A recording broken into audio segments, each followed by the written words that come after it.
Ce n'est pas parce que quelqu'un t'a fait le mal aujourd'hui que tu dois oublier le bien qu'il t'a fait un jour. Toi, tu t'attaches toujours. Il m'a fait ça, mais il t'a donné tel jour. Il t'a donné tel jour. Aujourd'hui, il ne donne pas. N'efface pas le fait qu'il n'a pas donné. N'efface pas ce qu'il a donné parce qu'il n'a pas donné. N'efface pas les qualités d'un homme à cause de ses défauts. N'efface pas 10 années d'amour à cause d'une année de méchanceté. Rappelle-toi les bontés. Rappelle-toi les bontés. Parce que vous devez savoir qu'à la fin de sa vie, Jonathan n'était pas loyal envers David. Mais David s'est rappelé des périodes de loyauté. Mais souvent les personnes de loyal aiment les défauts des autres. Tu m'as fait le mal. Oui, mais je t'avais fait le bien. Ça, tu as vite oublié le bien. Le bien. Les personnes qui n'aiment pas rendre le bien pour le bien s'attachent au mal qu'on leur fait. Mais les personnes qui veulent faire le bien s'attachent au bien qu'on leur a fait pour avoir la force de faire le bien. Si quelqu'un t'a fait du bien dans ton enfance, ne l'oublie jamais. Si quelqu'un t'a fait du bien dans ta faiblesse, ne l'oublie jamais. N'oublie jamais Jonathan. Prends soin de Méphibosheth. Prends soin d'un orphelin. Prends soin d'une veuve. Prends soin de quelqu'un. Tu pries tous les jours que Dieu te bénisse. Dieu t'a déjà béni. Mais ta bénédiction est un humain. Mais tu ne vois pas. Tu penses que Dieu va te donner l'argent alors que Dieu va te donner un homme. Et dans cet homme, il y a l'argent. Certains hommes, ils ont quelque chose. Ils sont courageux. Toi, tu as l'idée, mais tu n'as pas le courage. Lui, quand il parle de quelque chose, même si ce n'est pas à lui, tu vas acheter. Il te faut cette personne-là. Je vends les livres pendant longtemps. Et quand même, Dieu vraiment me bénit avec les livres. Mais il y a une fille qui habite chez moi. Elle m'a amené une idée que je n'avais pas. Elle vend mes livres. Elle les livre à domicile. Elle lit le livre, elle commente le livre. Les gens disent, waouh, quel livre? Dites, c'est le livre du pasteur Marcelo, tu le veux? Je vais te l'envoyer dédicacé. Et les gens commandent les livres. Et je suis en train de dédicacer les livres à la maison. Et elle fournit le livre avec des motos. Mes frères, je l'ai engagée. Directement engagée. Pas besoin de CV. Pourquoi? Elle a un courage que je n'ai pas. Alléluia. Il y a quelqu'un qui va changer ta vie. Mais il a 2 pieds. Il a 2 mains. Mais toi, tu cherches que la bénédiction, l'argent tombe sur ta tête. L'argent ne viendra pas sur ta tête. L'argent viendra par la combinaison des potentiels, la combinaison des connexions et des relations, la combinaison des grâces et des talents. 2 valent mieux qu'un. Facebook, ça a commencé comment? 3 personnes, 4 personnes. Google, 3 personnes, 4 personnes. YouTube, 3 personnes, 4 personnes. Twitter, 3 personnes, 4 personnes. Toujours des groupes. Ton problème, tu es trop seul. C'est pourquoi tu échoues seul. Tu stagnes seul. Et quand même tu as une banqueroute, personne ne sait et personne ne peut t'aider. Mais lorsque vous travaillez à 2, il peut savoir que tu as chuté. Lui dit non, ok, au lieu de me payer mon salaire, mets ça encore dans l'entreprise, on va encore essayer. Et puis ça remonte, vous devenez grand. Ton problème, c'est que tu es seul. Vaut mieux mourir seul que de se faire accompagner par une femme qui se querelle matin, midi, soir. Donc, il ne faut pas se marier pour se marier. Il faut se marier lorsque tu as trouvé une bonne femme. On ne se marie pas parce qu'on a grandi. On ne se marie pas parce qu'on a trouvé un travail.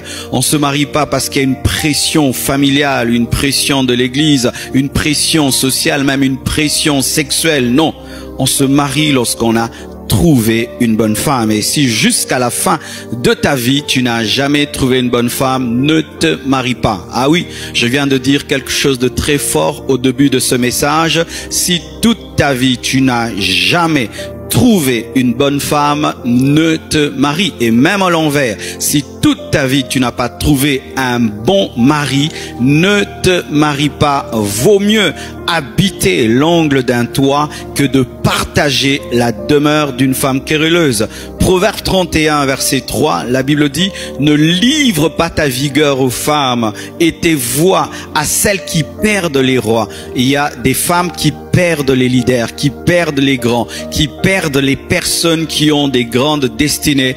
Dieu te demande d'éviter ce genre de femmes. Ne livre pas ta vigueur aux femmes. Un homme canalise sa vigueur sur sa femme, la femme qu'il a épousée, sur une femme. Mais les polygames, les impudiques, les adultères livrent leur force aux femmes et se retrouvent sans force et sans puissance. Alors j'aimerais dire ceci à quiconque dit que Dieu l'a appelé.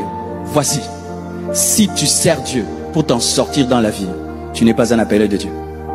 Je te dis, si tu sers Dieu pour payer tes factures, payer ta maison, aider ta famille, tu ne sers pas Dieu. Tu es un commerçant évangélique, tu es un commerçant spirituel. Pourquoi tu veux servir Dieu? Pour sortir de la pauvreté? Va vendre le coltan. Tu veux servir Dieu? Pour sortir de l'anonymat? Qu'on te connaisse aussi? Va faire la musique mondaine? Pour bien t'habiller?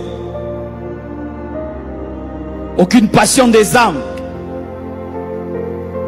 L'argent, l'argent. Aucun message de Dieu. L'argent, l'argent. Toi qui dis que Dieu t'a appelé, est-ce que vraiment Dieu t'a appelé? Et si t'a appelé, il t'a dit quoi? Parce que même mon jardinier, quand je l'envoie, je lui dis un mot. Va tondre la pelouse. Qu'est-ce que Dieu t'a dit? Toi qui dis que Dieu t'a appelé, il t'a dit quoi? Même le jardinier, on lui dit tond la pelouse. Toi, il t'a dit quoi? Tu ne fais que copier, copier les autres, copier les autres, copier les autres. Lorsque le jardinier copie le message du cuisinier, il va brûler le jardin. C'est comme ça qu'on a des ministères photocopie. L'autre fait, toi aussi tu fais. L'autre fait, tu copies le programme, tu copies tout, tu copies tout, tu copies le message, tu copies tout. Photocopie, ministère.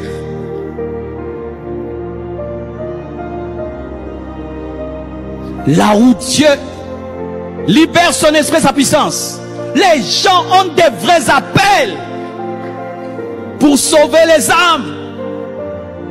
Sauver les âmes. Si tu sers Dieu, tu deviens riche. Si tu n'as pas sauvé les âmes, tu es échoué. Si tu sers Dieu, tu deviens millionnaire. Tu n'as pas sauvé les âmes, tu es échoué. Frère, si je deviens multimillionnaire, je n'ai pas sauvé les âmes, j'ai échoué. Si j'ai des jets privés, je n'ai pas sauvé les âmes, j'ai échoué. Si j'ai des maisons dans le monde entier, je n'ai pas sauvé les âmes, j'ai échoué. J'ai échoué.